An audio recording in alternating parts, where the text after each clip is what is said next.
And it looks like we are officially live here. So thank you for joining me today. It looks like we are officially live here. Got my phone turned up. Just trying to share that. All right, everyone. Thank you for joining us today. Today we have Kate on here, and she is going to tell us everything we need to know about staging our homes. So, Kate, can you go ahead and introduce yourself to everyone?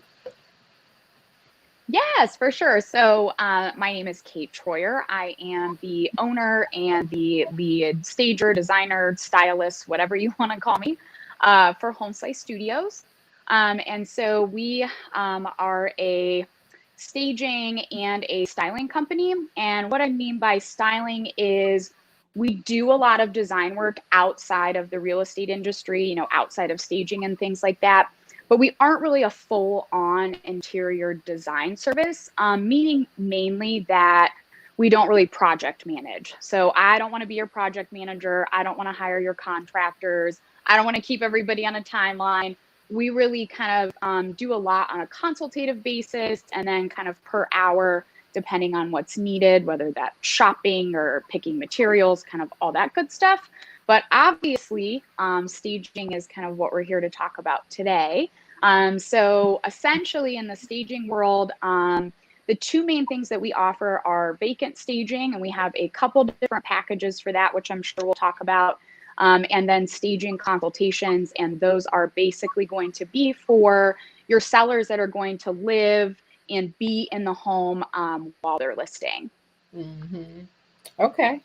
So I guess my first question, how I want to start off, is just asking, why is staging important?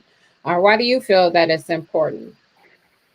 So I think it's important because I really think that, I mean, I know that our market is just insanely good right now and it's on fire and like stuff is just selling like hotcakes. But at the same time, I think that you need to not only you need to invest in your listing, right? Whether you're the seller or the real estate agent, we especially now after COVID and everything like that, we want to make sure we have killer pictures. We want to make sure that, we're getting people to want to come see the house. So really, while staging is important for showings as well, don't get me wrong. And this is kind of encompassing vacant staging and, occupied people actually living in the home. We want to make sure that we've got awesome, clean pictures, that we are getting people in. And then once they're there, it just kind of helps, in my personal opinion, I guess, if you're living in the home, it's so important to depersonalize and get your home in a place where it's not your home anymore. It's a house you're trying to sell. And I think that's a huge transition for people. And it's so important for buyers to come in and like see the potential of it being their home and not feeling like, oh, wow, Sandy's home is really nice, right?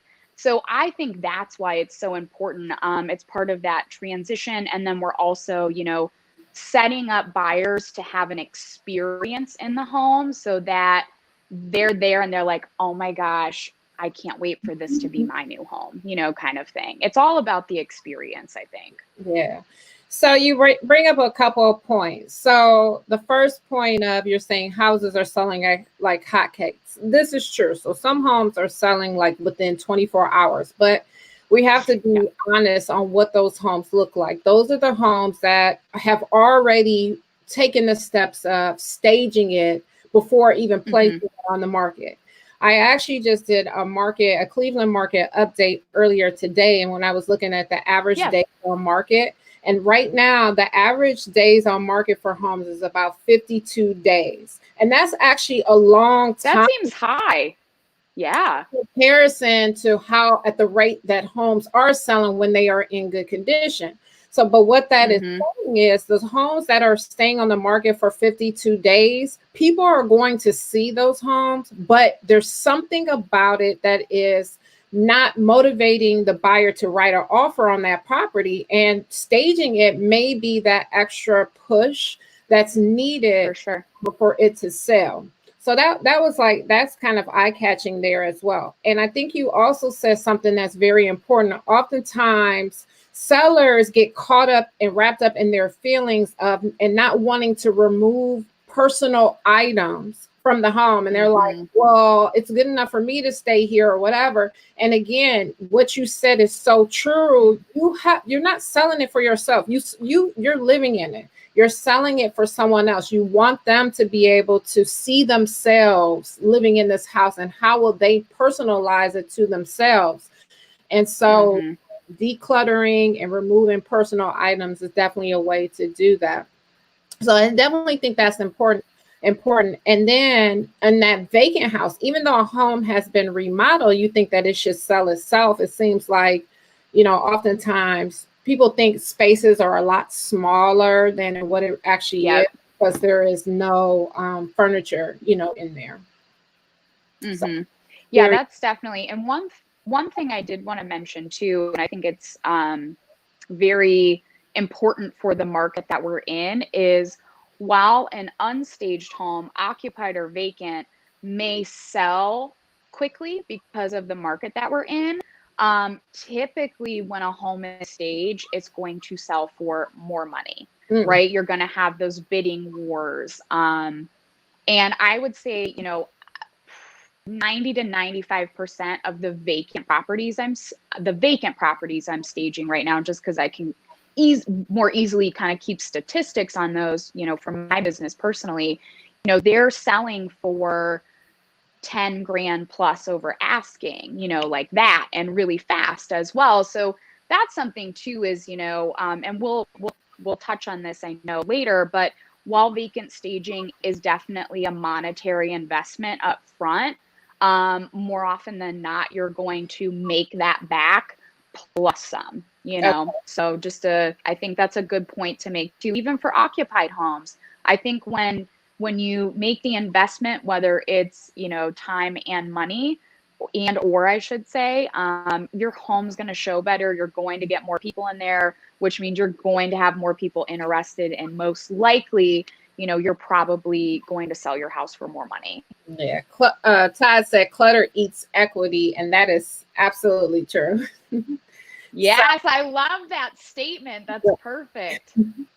So when you're staging a property, are you staging for a particular audience, or are you just kind of doing just in general? I would say it depends. I would say more often than not, I'm staging in general, right? Especially when it comes to occupied, where we're doing more consultative work with the sellers. I'm kind of using what they have and utilizing what their budget allows and what they're actually willing to do, as far as updates go. So with that, I think I'm probably looking more general. Hey, what do we have? What's the best use of this current space with the current furniture? What can we add and remove from other rooms, that kind of thing. So I would say that's more general. When it comes to vacant staging, I probably would say that what I am doing is not necessarily for an audience, but it's to highlight and expand upon the vibe and feeling of the actual home itself, right? So if I'm in a more classic neighborhood with a more traditional house, I'm going to make sure that has probably, while everything we do is probably a little bit more on the somewhat trendy, and we definitely have our own style. I think that, that space is going to be done more traditionally, more traditional furniture. Whereas others, maybe if I'm staging in Lakewood or Cam's Corner or something like that, I'm probably going to go with more vibrant and bold colors and fun patterns. So, I am kind of thinking about who's going to buy the house. Obviously, if the market we're in, most the people looking at it are going to be in their 60s or older, I'm probably not going to do this crazy fun, bold, modern styling. We'd probably tone it down a little bit and make it a little more classic. Okay. So with each room in the house, do you go by a theme? I do not. I am actually not. I am not a theme person. I kind of want the whole house to be cohesive, right? So as you flow into each room, I want it to I want each room to flow together. So your eye and your brain isn't like, I'm in this room and it feels this way, and I'm in this room and it feels this way and looks this way. We want you to really be able, and this is really part of a lot of the planning that goes into a vacant staging before we ever get there. I am very meticulous about every single piece I'm bringing into the house because I want to make sure that the upstairs bedroom has the same kind of vibe as the living room downstairs. So you've got this really nice, light, airy, cohesive flow throughout instead of feeling like you're in a different space. Okay. Okay. So if the seller or the owner of the property, if they wanted to give their input, do you allow them to give input, or do you just like to have your own creative freedom to do whatever? I would say that depends. When I'm working with sellers that are living in the house, I definitely let them have their opinion. Although, because I feel like at that point when I'm working with a seller, I want to make sure that we're kind of jiving so that they're not like opposed to everything I am saying. Because I feel like it's just like if they're like just fighting me the whole time I'm there, they're probably not going to take the time to do any of the things that would be beneficial to them.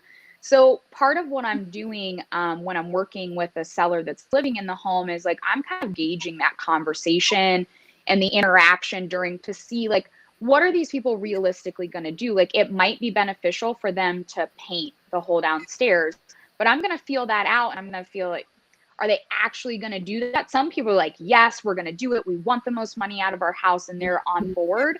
But some people are like, listen, I'm not going to spend the money and I'm not going to take the time to do that. So that helps me to kind of redirect our conversation that I know while I'm there, okay, I need to focus on what's actually here or what they will actually do as opposed to just giving them this long list that they're going to look at and be like, I'm not doing any of that, right? When it comes to vacant staging, I would say that I really pretty much like having free reign. The owner of the home or the real estate agent that's listing, I will definitely, if they're like, hey, you know, we really want to highlight this specific area, that's fine. We'll do that. But when it comes to, I am very hands off. I don't want somebody coming in and being like, oh, well, you have to put this gray couch in and this, you know, like it's too much. I need to have that creative freedom because sometimes too, when you get to a house and you think, okay, this is how it's going to be set up. Sometimes in the moment you stand back and you're like, you know what, that just doesn't feel right. And you have to do something else. So if I have somebody that's like, so specific and over my shoulder about what they want when it comes to the vacants, it just I feel like it makes it just too hard for everybody. So long answer. Have you run into a situation where maybe you gave a consultation and said, oh, just do this, and where they were thinking they wanted to sell the property and they're like, oh, maybe we don't need to sell anymore? Have you run into that situation where it kind of like totally changed their mind? So I will say that I've never had them actually not sell their home, but I have had several clients call me after I leave or, you know, within the next couple of days after I've been there and they've done, you know, we've done stuff while we're there because I'm super hands-on in the consultation. But, you know, they finish things and they'll call me and be like, Kate, like, I just love the house so much. Like, I don't know if we want to, like, we kind of don't want to leave. Usually they've already made the decision that they're moving and everything like that. Right. So I don't think I have yet to have anyone that has actually stayed, but I have many, many people that are like, I can't believe we didn't do any of this while we lived at our home because now we're actually enjoying something that we thought we didn't like. It's like that Love It or List It show on I know. TV, and they're like, oh, wait a minute. Like I know, I think about that sometimes. I'm like, maybe that should be like a new like service gimmick I go for is the levered or listed model. So can you share a little bit of your insider secret of like, what do you do? How do you make a room look bigger? Oh, so making a room look bigger, that's one of my favorites. My favorite rule for that, and it's going to be the most simple, silly thing, is most people have all of their furniture straight up against the wall, right? Like it is touching the wall. Biggest thing you can do to add some space in your room, even if it's just like your sofa and your love seat, move them off the wall 4 to 5 inches. Create some space behind them. I know that sounds so silly, but the thing is that your eye now sees the room completely differently because you're able to almost, your sofa or love seat is now kind of floating in the room, essentially. Like it's got space all around it instead of space just on one side of it and it's glued to the wall. So a lot of it, and a lot of the things that we focus on are super subconscious things, right? So making a room feel bigger. So pulling your furniture off the wall would be a great one. Another one would be anchoring the furniture in your room. And I'm trying to think of how I can explain that in an easy way with no visuals. But essentially, let's say that you have a fireplace, right? And your fireplace is like the main focal point of your room. Your fireplace is here, but the rest of your furniture is, like I talked about, it's against the wall and it's, 10 feet away from your focal point. Well, your room is actually, because you have this big, people always think that you have a big empty space in the middle of the room, it makes it look bigger, but it actually does the opposite. So if we take the furniture that's against the wall and we bring it closer together with our fireplace here, it's going to anchor it in the room. And we now have all this visual space around our anchor point, which actually makes the room feel more spacious and larger. So I know that's kind of a tough one to explain, but another easy one would be is if you don't have curtains hanging in a room, or if you do have curtains, hanging your curtain rod 5 or 6 inches from the ceiling, and then having long curtains, because that's going to bring your eye from the floor straight up to the ceiling, which makes it feel taller, like a taller space. And literally, same thing with making your windows feel bigger. Hang your curtains on the sides of your windows instead of right on them. Open your blinds and your curtains for photos, and that's a huge one that I see all the time in photographs where blinds and curtains are kind of drawn and it feels dark. Mm-hmm. And so just letting as much natural light in your space as possible helps as well. Okay. So I know we talked about it a little bit, just going through all of this about staging a home when people are living in it. Obviously, I think you're saying you get more of a consultation approach when people are living in the property. Definitely some challenges there, but what can you talk a little bit about, like those services that you provide, or how can you? Yeah. So essentially what we'll do if you have a seller living in the home is we'll do a staging consultation. And those last, depending on the size of the home, if it's under 3,000 square feet, I'm usually around an hour. If it's over, I'm usually around a couple hours. We charge $150 for a house under 3,000 square feet, $250 for a house over 3,000 square feet. So it's a really affordable service. Mm-hmm. And we're extremely hands-on. So I'm not going in and just taking a whole bunch of notes and saying, hey, here's your to-do list, hope you get this done. I found that that's not very beneficial. So I'm extremely hands-on while I'm there. So like I mentioned about anchoring furniture in a room, that is something I do in almost every single house. Like even if it's just moving things 1 or 2 feet, a lot of times it can make a huge difference. So what we do in those is, we meet with the seller and together we go through every single room in the house. We will look at the interior and exterior too, which I know we're going to speak more about in a minute. But we'll move through every single room, and the consultations can kind of go one of 3 ways, or it could be a combination. But this is just something I see typically is it's a home that The sellers are willing to make some updates. They just kind of need to know what to do, where to spend their money, and where they're going to get their best return on investment for that money. So it could be paint colors, updating hardware, switching out light fixtures, easy things like that that are budget friendly. It could be that they just have a ton of stuff and they're super overwhelmed. They have no idea what to do with it. So we'll go in, and the main thing we'll focus on there is decluttering and depersonalizing, which I'll even help them by like, hey, do you care if I make up a pack up pile in this room? I want to get them started on that process while I'm there, because they're so much more likely to finish it. Right. And they respond so much better to me when I am helping them. And I'm not just like, you need to do this and this and this and this. Like, people don't respond to that well. And unfortunately, I think that's how a lot of stagers will handle stuff like that, is like, okay, here's your list, just get things done. And often those things don't get done. And to me, if I'm going to provide this service, this is a service I basically created to, help real estate agents to actually be helpful. And so I feel like if I'm not really hands-on, and like, I really feel like when I leave that house, even if everything's obviously not done, you should go in as the agent and notice some sort of visible difference. You should know that I was there, right, in some way. So they're typically going to go declutter, or they just need some things rearranged. Maybe we just want to make they have really cute furniture and things like that, and we just kind of go in and I'll actually style stuff while I'm there. So it really just kind of, everyone is different. It depends on what they need. And some I'll make suggestions for everything.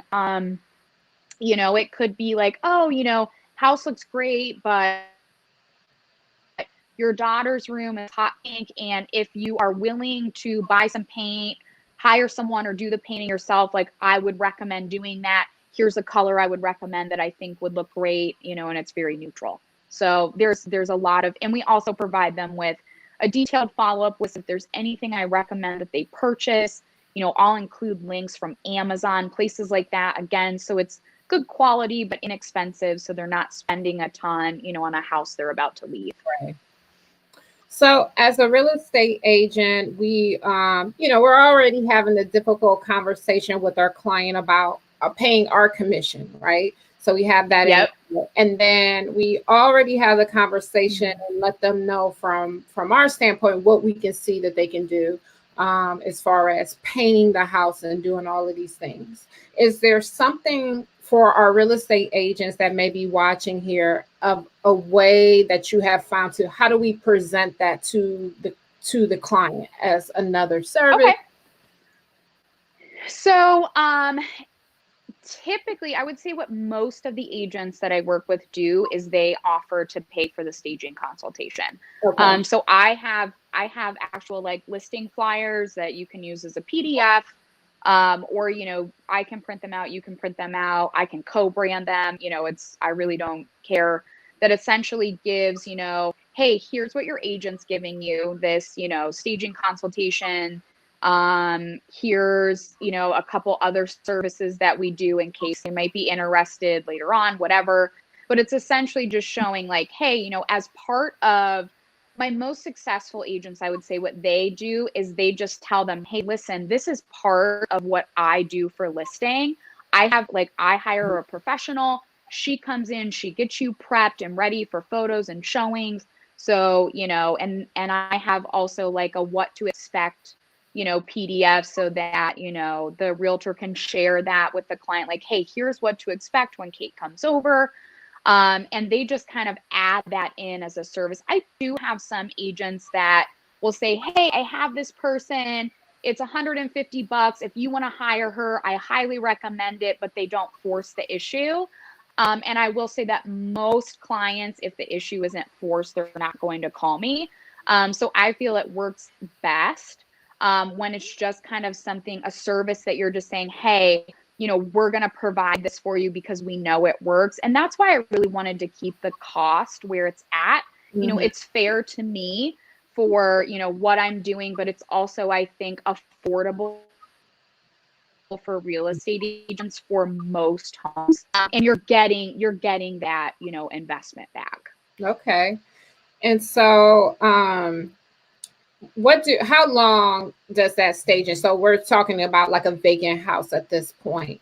Do Oh, okay. short term for pictures, or is it more long term until the house sells?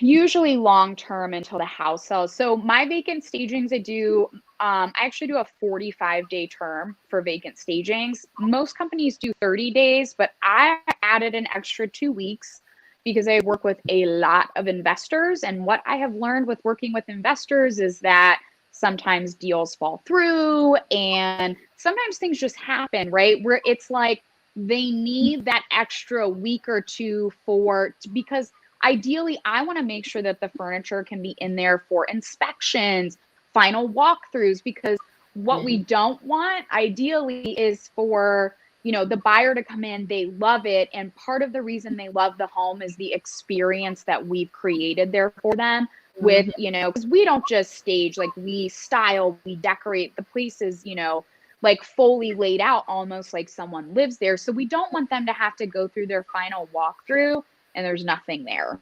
Right.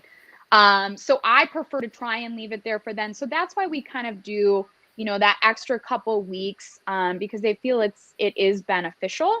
So I think I've done one where I've added some accessories in for photos only and then taken them, but it's just so much work to set it up. I mean, it's easily when I stage, it's easily a 10 to 12 hour day for me. We're essentially going in and we're moving in furniture and decorating and, sometimes an entire house in a day.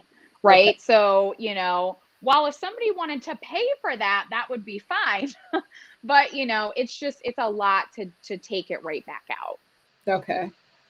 And then can you give just kind of like an average price point for something like that?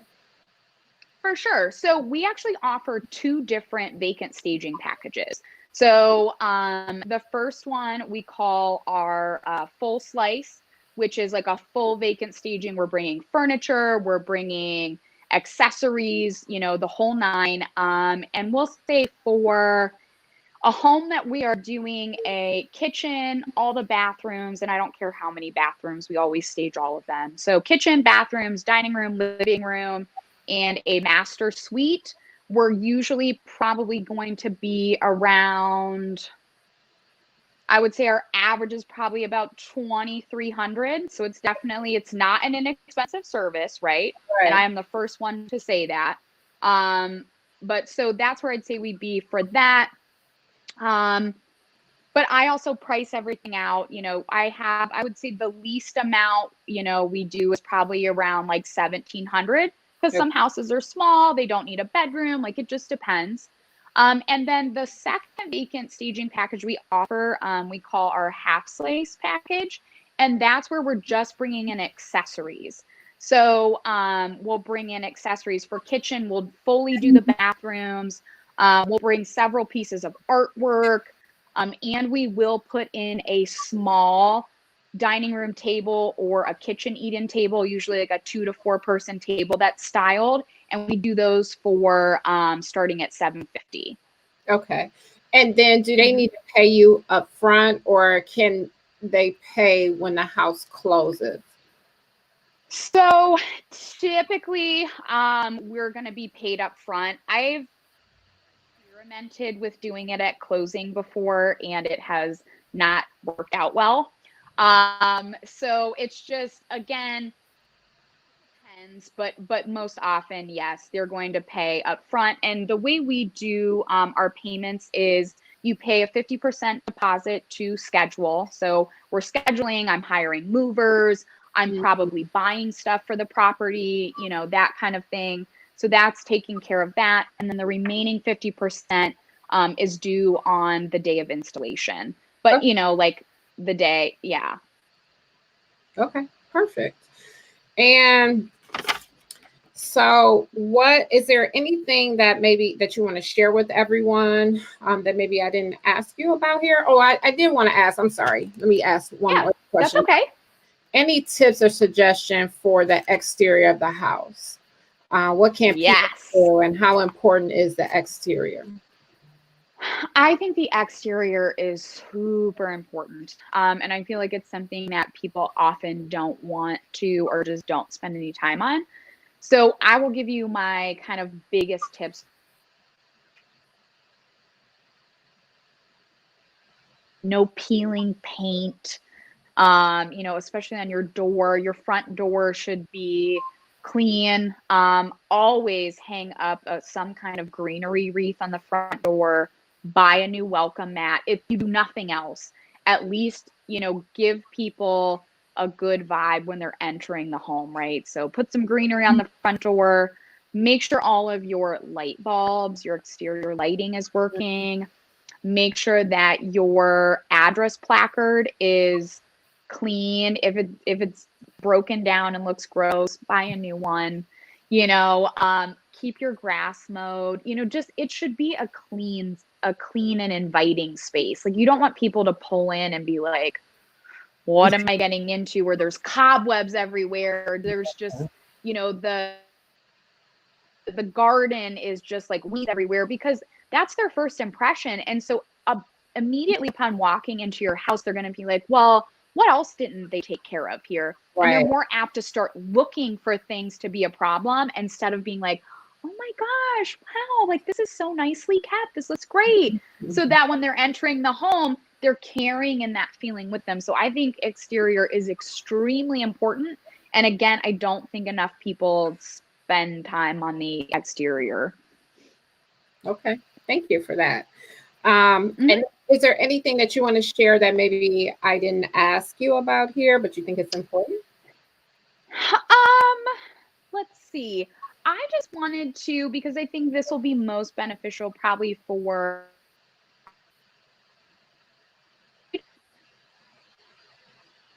tips, something I'm always saying or talking about in a consultation, because I just think that would be helpful. So one thing is bathrooms. I understand that, like you love your crazy cool shower curtain, that you bought and everything like that. But what I tell people with bathrooms is I want your bathroom to kind of look and feel like a hotel bathroom, right? Mm-hmm. Because a hotel bathroom is neutral and it is super clean. And so not only is that going to photograph really nicely, but it also gives this just really clean, refreshing feeling for showing. So what I mean by that is white, hang up white fluffy towels, hang up a white shower curtain. If you have bath rugs, if you have nice flooring, I tell people, photos and showings, take up your bath rugs, because we want if you don't have them, it's going to make the space appear bigger. Plus, we want to show off the beautiful flooring you have. If you have dated flooring, though, rugs are wonderful because they're distracting from that. So nice white rugs are amazing. And again, you don't have to spend a ton of money on stuff. Walmart has great inexpensive options. Amazon has a ton of options that you can, order easily and they ship right to your house. So white towels, white bath mat, white shower curtain goes a long way for a dated or an updated bathroom. It's clean, it's fresh, it looks awesome. Second thing would be, we talked about depersonalizing already, so that's obviously a really important one. Pack up that stuff now. That way it's already done, by the time you move. And then greenery wreath we talked about on the front door. That's a huge one. Kitchens will kind of I'll touch on kitchens, and then if you have anything else you want to touch on, let me know. So two of my biggest things in the kitchen are for photos, literally pretty much take everything off your counters, especially if you have a small kitchen, because again, in photos with nothing on the counters, it looks like you have a ton of counter space.